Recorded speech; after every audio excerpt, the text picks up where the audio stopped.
successful marketers are the ones who focus on what they do best and outsource the rest. Absolutely. But part of that outsourcing may include setting up some automations, things that can just kind of happen automatically for you. There's always an opportunity for that. Awesome. So let me ask this, man. How did you get into the whole automation department? Yeah. And the other question is, are you a straight up like, and I mean this in the most complimentary way possible, are you a straight up like nerd techie guy? Is that what got you there? Or is it just like, hey, this is a problem I solved, so I decided to fix it? Kind of a little of both. I actually started I thought I was a full-on just nerd techie guy, and I enrolled in college. I went into computer science, and I dove in. I'm trying to program, and I'm trying to hang with all my peers who really are fully in that mode. And I was struggling. Like, I enjoyed it. I enjoyed the challenge of it, but something just wasn't there 100%. But I went ahead and finished. I got my degree, but I was still kind of searching, looking for something. And it was kind of like, all right, here are these cool tools, these skills that I've learned, but how do I apply them, or how do I make a difference? And so I kind of wandered a little bit. I ended up going and getting my MBA, thinking, all right, business can make a difference, and I can actually apply some things here. Yeah. And that was kind of cool. That scratched another itch for me. But I still wasn't really sure how to put these things together. It just kind of took me a while to find my footing, until eventually I learned about some business automation and marketing, and started getting into that world. But it was a journey. It took me a while. Excuse me. But okay, so now most of what you do is you go, let me ask, not most, let me not make the assumption. Let me ask, what you do, is it the process of going into businesses, doing full audits? That's definitely part of it. Yeah, for that is the best way to go about it. You've got to kind of go through every detail, understand, all right, what's happening right now? What are all your workflows? What's being done efficiently? What can be done better? And it doesn't just get into automations or opportunities for automations, but sometimes the answer is, okay, maybe you should be outsourcing this. You're spending 10 hours a week editing videos when that's not something you love, and you're fine at it, but there's probably someone who's better at it. Maybe outsource that. That is often a result of a full automation audit. But yeah, certainly there's an element of, okay, you've got these customers coming in, and you're not really following up with them that well. You send an occasional manual email. What if you set up an automatic email follow-up system, or better yet, a messenger bot system? We kind of weigh out the opportunities, and then I try to get into potential impact. Which levers can you pull to get the biggest bang for the buck? Because you can't implement everything at once, right? So true. Yeah, I've been down that road. I've tried. It doesn't work. But yeah, that's kind of what we do. We take the bird's eye view, map it out, and say, all right, let's start with this big impact thing, move down the list. And pretty much always there's potential for at least a 10% improvement of, think about getting 10% of your time back in a week. That's huge. Even if you work a 40-hour week, that's an extra 4 hours a week to do something different. Right. And like most entrepreneurs work a lot more than 40 hours. This is true. It's always funny as an entrepreneur, if you sit down and you calculate, you're like, oh, well, and I've done this before. I've thought, okay, what is my time? Like, I'm quote unquote technically working. Okay, maybe my time and my hours are in the ballpark of, maybe I'm running 30, 35 hours, like planned work time. Right. But then you go back and you sit down and you're like, okay, but I spent 3 hours this night doing this, and I spent another hour and a half doing that, and there was another 4 hours doing this. I was up at 4 o'clock or 5 in the morning this day, and you start to add it up, and it never fails. It's always over 45, 50-hour weeks. It just always ends up that way. Easily, if not way more. All right. So do you have any special, as far as like the way you look at it, do you specialize in specific industries, or is it more of like the process of being able to kind of save time, is that just kind of able to be applicable across any industry? It certainly is applicable across any industry. Where I enjoy working the most and where I'm focusing is working with marketers, because I've been doing marketing myself for years now, and I've done the whole agency thing, and I enjoyed that. But what I discovered was I would work with people and I'd kind of map out the strategy. I love that part. And then we talk about, what are we going to implement, and go build some of that stuff. And it was super cool. But then the follow through, the driving traffic and the carrying out the plan from that point, right, it was less fun to me. I enjoy mapping out a strategy and putting the pieces in place, like really configuring the stuff, which is kind of funny because I know a lot of people hate that stuff. So I thought, this is true. It's on my sweet spot, and I'll work with marketers, take away some pain points for them, and happen to be doing what I love at the same time. Man, can I get this cough to go? So let's go down that rabbit trail a little bit, right? So we obviously have a lot of online internet marketers, agencies that kind of tune into this, but we also have entrepreneurs and business owners. So we can still address the marketing side of their businesses. Absolutely. So I want to talk about a couple things specifically. One is, I'm going to ask you a really generic question that'll kind of lead down some things. But when you're looking at marketers, right? And I'm not talking necessarily huge agencies, but if you're talking whether it be solopreneurs or smaller, quote unquote agencies where they've got a couple contractors doing something, or maybe you've got a 2 or 3 person kind of partner agency. What are some of the biggest things? And this is, again, I know it's a generic question, but it's going to give us a lot of trails to run down.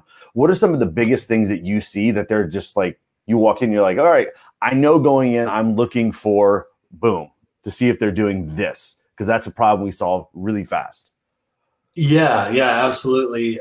There are some patterns that I see a lot of people making the same mistakes. And it usually comes down to, most people are not good at managing their customer, organizing their customers or prospects as they come in. So like a complete lack of any CRM, for example, is very prevalent. And I'm not saying you have to have an expensive, full-featured CRM, but you need to have a way to have a handle on your prospects or your customers and what stage they're in. Because if you don't know, then you might as well not have them. And then kind of goes hand in hand with that, but some sort of automated follow-up. And it sounds so obvious and basic, but so many people, they'll get the lead, they'll send the one email, and then they never talk to them again. And then, that's such a missed opportunity. How hard do we work to get that lead in? And then, how much money have we spent on ads? Right. The time we've added to funnels. A lot of time and money getting the leads in. And then if we don't follow up, we're just throwing them in the garbage. All right. And so that's easy, low-hanging fruit kind of stuff. What's the easy recommendation? And I don't want to give all the details, but let's be honest. We all know, and I've said this on a lot of different episodes, information can be a dime a dozen. We know that the struggle comes to implementation. And a lot of the stuff that we may talk about today, like people may have already thought of, but they never implement and take action. So we're going to do at the end here, we're also going to give them an awesome link where they can go for their lead generation systems. If they're using ClickFunnels, or if they're using, pretty much if they're using ClickFunnels, it's ideal. They have you have a system that we're going to give them a link they can actually go and download, and using Zapier, if I'm saying this all correct, that will actually integrate their whole system. Yeah, definitely. So I'll share one example of a thing that people get hung up on that could be, it doesn't have to be so hard. So let's talk CRM for a minute. People get overwhelmed when they think CRM. They're thinking, okay, Infusionsoft, something big and overwhelming. I don't know, I can't afford it, or I don't know how to configure it. You don't need to do that necessarily, at least starting out. If you just need a system for tracking your leads and staying on top of it, one tool that I recommend a lot for a simple system and people getting started is Airtable. And what Airtable is on the front end. I've never heard of Airtable. Yeah, I hadn't heard of it for a while, until the last year or so, but it's been out there for a while. So just picture a spreadsheet, because almost everyone's comfortable with spreadsheets. Sure. And when I started automation, what I would often do is take the lead, throw it into a Google sheet, right? Because it's that's kind of like the easy go-to for almost every person that I know that started an agency. Like the first thing we do, and I mean, I'm guilty. I did the same thing early on. I would just say, okay, I make my phone calls, I get my emails, or the leads come in, and I put them in a Google Doc, name, email, phone number, all the other pertinent information. So it's familiar. And just as a quick aside, I want to mention one thing I've learned as I've worked with people. It doesn't matter how cool of a solution you come up with.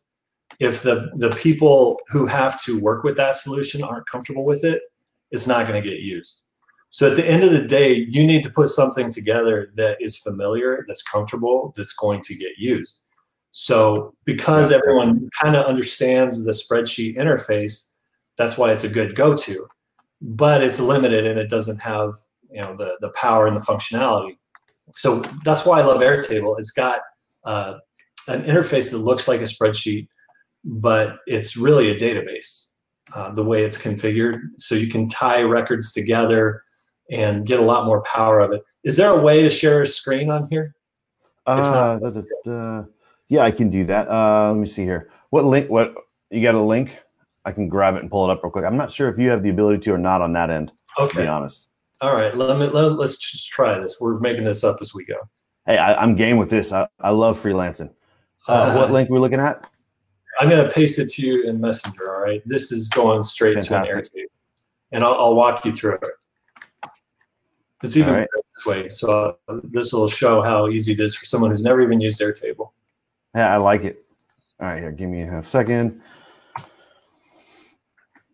Okay, it's asking me to sign in here. Yeah, I don't know what it's going to make you do on your end, because apparently yeah, it's just asking me for a sign-in email password. And yes, we're all winging this, guys. You're gonna love this, though. Do you want to shoot it to me quickly in Messenger so we don't say it on air? Yeah. Let's. That's probably a better way than we'll throw the email and password up live and everybody can see it and go look. Yeah, there you go. All right, go with that for the username, and let me look up the password here real quick. Yeah, because I think this is going to be really valuable too. And the reason being is this is something, I mean, I can tell you from my own agency, like I've struggled numerous times, like going through what CRM do I want to have? And you're just constantly like, do I want to go with do I need to go Salesforce? Do I need to go Infusionsoft? Do you go Pipedrive? I mean, do you go, they have Base? There's like so many different. Yeah, and there are reasons where you might want to go with something like that. But when you're getting started, this pertains to the new entrepreneur or the small local business. They don't need all that to get started. They just need some way of managing their leads and then managing their customers. And this is just a good entry point. All right, give me a second here. All right, this is not liking me. If you can't get into it, it's not a problem. I can just give it one more crack, and if we can't, we'll go over it here. All right, no problem. But okay. Let's see here.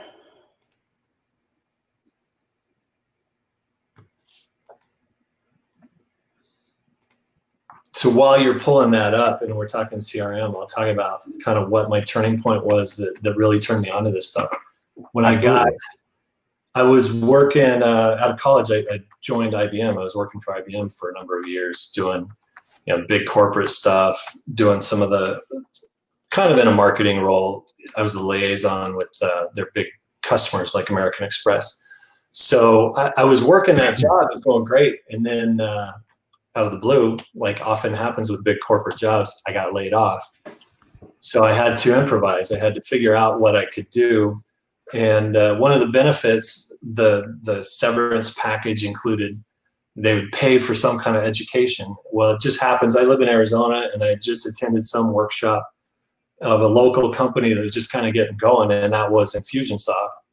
This is interesting. So they were pretty young still, didn't have a lot of followers, but I thought, this is pretty cool. Let me use that education to get trained in Infusionsoft. So I became an Infusionsoft certified partner. And that was like my big epiphany. I'm like, oh man, I didn't know you could do all this stuff. You start to get into your it's Yeah, for whatever yeah. reason it's not letting me log in. I'm just not gonna. Yeah, no We worries. can pop a link to it I'll anyway. walk through that one. But anyway, when I saw, okay, you can program, so to speak, automated follow up, and you can do all this powerful stuff. Mm-hmm. That was a game changer for me, because I had only sort of dabbled with pieces of it. But then I saw, all right, there's actually software that can make your life as an entrepreneur easier. I'm all in on this. So Infusionsoft was my entry point. So I'll always have a place in my heart for them. Well, I'm going to go give the link real quick. People, if they want to go download, here's the link. It's Autogration, AUTOGRATION.co/lead-system. And you can actually go there. I know I've seen it there. Chad's got the whole automation there that you can kind of download and integrate your ClickFunnels account through Zapier into Airtable. Yeah. And I believe it's airtable.com, right? If they want to learn a little more about it as well. Right. If they click the link, they can download all the whole thing pre-configured. But let me just kind of describe the thing that sets Airtable apart, for example. Yeah. So it looks, out of the box, it looks like a spreadsheet. But because it's really a database, you can configure it to give different views that make it a lot more user-friendly. So the one I like best, and the one that's configured for this demo, is the Kanban view, or Trello. You've got columns that say, all right, we're in this stage. You can have it a typical grid row view where you see, all right, name, whatever, status going across, but you click a button and all of a sudden it's in a Kanban or Trello board view, and you see each of your leads, and you just say, all right, this is a new lead right here. I just talked to them on the phone. Now they're a warm lead. I'll just drag them into this column. And you see your status, and it's visual, and something about that makes it easier to stay on top of our leads. It kind of makes them alive. And you can just click it. You've got a place to enter notes. And it's just, it's like a lead tracking software, but it's just how Airtable works. It's free, and it's a— Oh, that's nice. So it almost, I was going to say, because that's a big feature a lot of people like with Pipedrive, that kind of thing as well, is that you can just kind of move them across the chain, but you're paying for Pipedrive. Yeah. Whereas what you're saying, Airtable's free. Right. Airtable's free. Zapier is free for the most part. ClickFunnels is cheap for what it does. So you can do a lot with just a little money. And I don't want people to get hung up on cost, because that's not an issue. So let me ask you this. So because this is one big thing I want to ask you, when you're looking at a CRM for a company, what are some of the big things that you look at to see like what their needs are? Because it's very easy and I know from my past looking at CRMs, it's very easy to look at it and go, okay, I need this and this, but I know I'm going to be scaling eventually, and I don't necessarily know that I want to change. So there's that constant the pull back and forth to say, well, let's just go with the one I'll eventually need down the road, when it may be too much for what I have now. Yeah. Well, I'll tell you something I already touched on. The single most important thing is the comfort level of the people who are going to be using it. So if they're not comfortable with the interface, like some people, I mentioned Infusionsoft, some people call it Confusionsoft. It's just not for them. It's not the right tool for a lot of people. And I'm cool with that. I pay attention and I listen to that. For example, I have a client I've been working with. They've been using a rather simple project management tool called Smartsheet, which is basically, it looks like a spreadsheet, but it's got a little more power. They're in love with that. Like I gave them a couple options. I said, you could do a lot more if you did this, if you use this other software. I gave them a couple other options, and they came back and they're like, yeah, we kind of want to just stick with Smartsheet. And yeah, they're stretching the limitations of it, but that's what they're going to use. That's all they're comfortable with. And they're a small company, so that we can make it work. So I had to listen to them and say, all right, we'll tweak a couple things. We'll do some custom configurations and make it work for you. Make it work for your needs. So if you come up with a system, no matter how great it is, if the people using it aren't comfortable with it, then you went down the wrong path. So that's in your mind, it's more important for the comfort level than it is necessarily to have all the bells and whistles that you may quote unquote want. Yeah, because at the end of the day, people don't use 90% of the bells and whistles. It's a fair point. Some I think of software that I know real well. I mean, I think of ClickFunnels, right? I love ClickFunnels. I know it inside and out, whether it be Actionetics, Backpack, but there's still probably, it's got to be 30 to 40% of the software I just don't use. I don't need it. Right. I got it. I got the full package, but I just don't use it. Yeah. ClickFunnels is a good example. You know, they've got the entry level and then the full level. I don't know the breakdown, but I imagine most people are running on the $99 version and missing out. I think that's the majority. And they're probably doing fine. You know, yeah. They aren't taking advantage of all those features. And if they did, it would help them. But, you know, that's where they are. And you work within what people are willing to do. Well, let me talk a little bit. You mentioned something early on about being able to look at your process and say, okay, well, let me get back some of this time, whether it may not be full automations, but even on outsourcing, right? Outsourcing is a big ticket. People talk about a lot. And there's always like, well, you know, I want to be able to bring in a contractor. I want to be able to take some of this off my plate. But the big fear when it comes to outsourcing is, how do I not get burned? You know, do I need to hire someone who is new and train them the right way? Do I need to find the person who is already trained and knows how to do it? I mean, kind of speak to that a little bit. Like, what's your thought process on outsourcing and finding the appropriate contractors to outsource to? Well, I need to start with a disclaimer. I don't claim to be super expert in hiring contractors, but where I think the foundation needs to be is documentation. You don't even start that process of hiring until you've got a well-documented process and a standard operating procedure, right? Which I usually recommend. It includes images, text, video. You know, you need to walk them through it so that you could take just about any person and they could watch your training and have a 90% idea of what they need to do. Nice. You need to make it foolproof because we've all hired people and we've all been burned. And I know, speaking for myself, a lot of that is my fault because I haven't taught them well enough. I haven't made expectations clear. And so I've learned from that. You need to make your expectations crystal clear. Interesting. And just hold them by the hand with your procedure doc and walk them through exactly what they need to do. And then it's repeatable and they have something to reference if they get lost. So you think on your side that the more important thing about outsourcing is really you need to have spent the time doing it yourself? Because I see that a lot. People will jump into something like, okay, I don't want to do this. You know, I think of agencies, right? Specifically. So agencies will have, whether it's, you have one side handles the paid traffic, one side handles the organic stuff, right? And we instantly just want to say, I know we're jumping a little off track from the automation here, but it's valuable content. But they instantly want to say, okay, well, I'll just, you know, I know organic, so I'll just outsource all the paid. Or I know paid, so I'll just outsource all the organic. Or, you know, outsource just to somebody doing video. You think that there's a huge value in at least doing some of it yourself, being able to say, this is what I want done. This is how I would do it and how I would like it done. Yeah, here's my take on that. My personality is that I like to experience something. So I like to get my hands dirty and try all this stuff out. But I don't think that's the path for everyone. However, if you're going to jump right to outsourcing, say, like you said, maybe all the paid traffic, you just don't even want to get into it. You don't need to spend the time learning that necessarily, but you also can't expect to hire some cheap contractor from the Philippines to do a good job for you. You need to hire like an agency or someone who has a proven track record where you can benefit from learning it yourself and then handing it off to someone. Is you can document it, like I was saying, to the nth degree, get really detailed, and then you might be able to get away with hiring someone who's a little cheaper, who's a little less experienced, because you've walked the walk and you can help them and you can guide them, and you're kind of partners in that.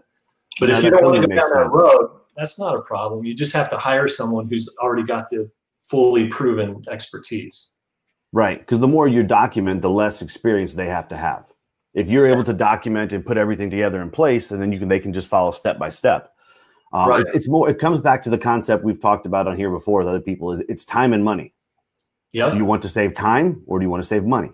If you want to save money, then you need to put in the time to document. If you want to save the time, then fine. Just spend more money and go get someone who already knows what they're doing. Yeah. It's always a balancing act, and it's always hard. Awesome. Well, let me ask this, man. So if people are interested in working with you, right? So what kind of a process should they look at internally and say, all right, these kind of are trigger points and signs that I may need to look at automating, outsourcing, or I need to at least bring someone in like you. I need to talk to Chad to say, let's see what the process looks like and where I can improve. Like, what trigger points should they be looking for in their business to kind of say, I need a little help? Well, look, step back, and sometimes it's better to have someone else to actually do this for you, who's a little more objective. But look at your workflow. All right. So take your incoming lead and think about, or what are the steps that go from a lead becoming a full-fledged customer, and then also look at your follow-up, because sales to existing customers are the easiest sales. And be honest with yourself and say, all right, are there any friction points, any places where things maybe aren't happening as smoothly as they could, or maybe not happening at all, and try to identify those gaps, and then think, all right, what solution can I put in place to plug those holes or to improve the efficiency there?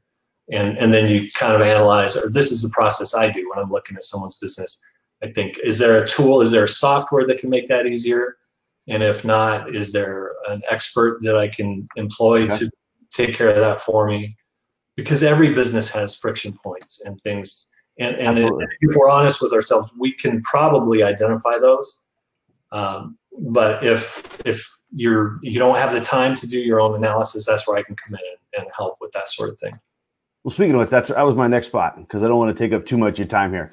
So if someone wants to work with you, what's that process look like? Do they do like do you do a consultation with them? Like, you hop on the phone, go over their processes, or like, what's that look like working with you? Yeah, that's exactly right. I'll just jump on the phone. We'll have a conversation. If they want to do a full audit, I can do that for them. I'll just need access to some of the stuff so I can really dig in and see what they've got configured. For example, I just did this with my mentor I'm working with Akbar Sheikh right now. Yeah. And I took a lot of time with him. I dove in, looked at his messenger configuration, his email follow-ups, and then I made a list for him. I said, all right, I interviewed him for a good hour, actually, and said, help me understand your workflow. What are your goals? And then I just wrote up a summary document for him saying, all right, these are the areas I think you can improve. These are some gaps that I see. And I know he found it very beneficial. So that's the process I would follow for anyone. Just kind of go through, get the access that I need, take a look behind the scenes, and come up with some advice for you. Dude, this has been really good, man. That's a ton of, this is really one of the very practical interviews you've had on here, because there's a lot of stuff that people can take from this and just kind of like dig into their own business and say, all right, let me think about what exactly I have going on. Just like you said, your own workflows. So if people want to reach out to you, they want to schedule with you to have you, hop on a call and say, let me see if Chad can dig through my business and find a whole bunch of ways where I can get some more of my own time back. Let me help me get my life back as an entrepreneur. Yeah. What's the best way for them to reach out to you? Where can they find you? Just go to my website. It's autogration.co. It's Autogration. It's a mix of automation and integration. And there will be a big link there. You can schedule a call, or, I'm on Facebook and all that. You can find me just about anywhere. Awesome, man. Well, man, I really appreciate it, Chad. This has been awesome. Man. Trent, you've got me going back now, and I'm like, oh, shoot. I may have to actually call Chad myself to schedule a call, because I'm trying to think about my stuff. And yeah, I'm not anywhere near automated where I should be. So this has been a good call for me as well. So a lot of those questions so don't feel bad. A lot of those questions are more from a personal standpoint as well. Well, awesome, man. I do appreciate it. Thank you so much for coming on the show. Thank you, Trent. I really appreciate it. So guys, it's as always, it's been fun. Love you guys. Another episode of Trent Talks. Our special guest, Chad Dike here, the master of automation, master of integrating pieces together to save time for you. Be sure to check him out, autogration.co. Again, My name is Trent Evans. You can find me at Real Trent Evans on all social media platforms. And until next time, love you guys. Have a good day. I really hope you enjoyed and got a lot of value in this video. If you did, make sure you like, subscribe, and comment below. I'm going to be answering all the comments myself. And also, come find me on your favorite social media platform and tell me what else I can help you with.